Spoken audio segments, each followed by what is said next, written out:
Hello friends, welcome to my channel. तर आज आहे श्रावणातला 4था सोमवार। तर आम्ही आलो आहोत महादेवाच्या दर्शनाला शिवगड या मंदिरात। तर आधी मंदिरात जाण्याआधी इकडे अष्टविनायक मंदिर आहे। इकडे गणपतीचे 8ही रूपं आपल्याला दिसतात।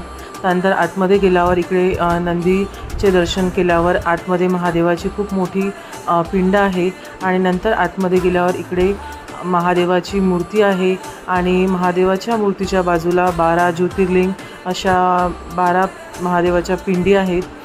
मंदिराच्या समोर खूप मोठा असा हॉल आहे आणि हॉलमध्ये इकडे विठ्ठल रुक्मिणींची मूर्ती आहे। त्यानंतर इकडे खूप छान असे विचार, संत कवीरांचे विचार इथे लिहिलेले आहेत, वेगवेगळ्या संतांचे विचार लिहिलेले आहेत। तर तुम्हाला हा मिनी ब्लॉग कसा वाटला ते कमेंटमध्ये नक्की सांगा आणि आवडल्यास चॅनलला लाईक, शेअर आणि सबस्क्राईब करा।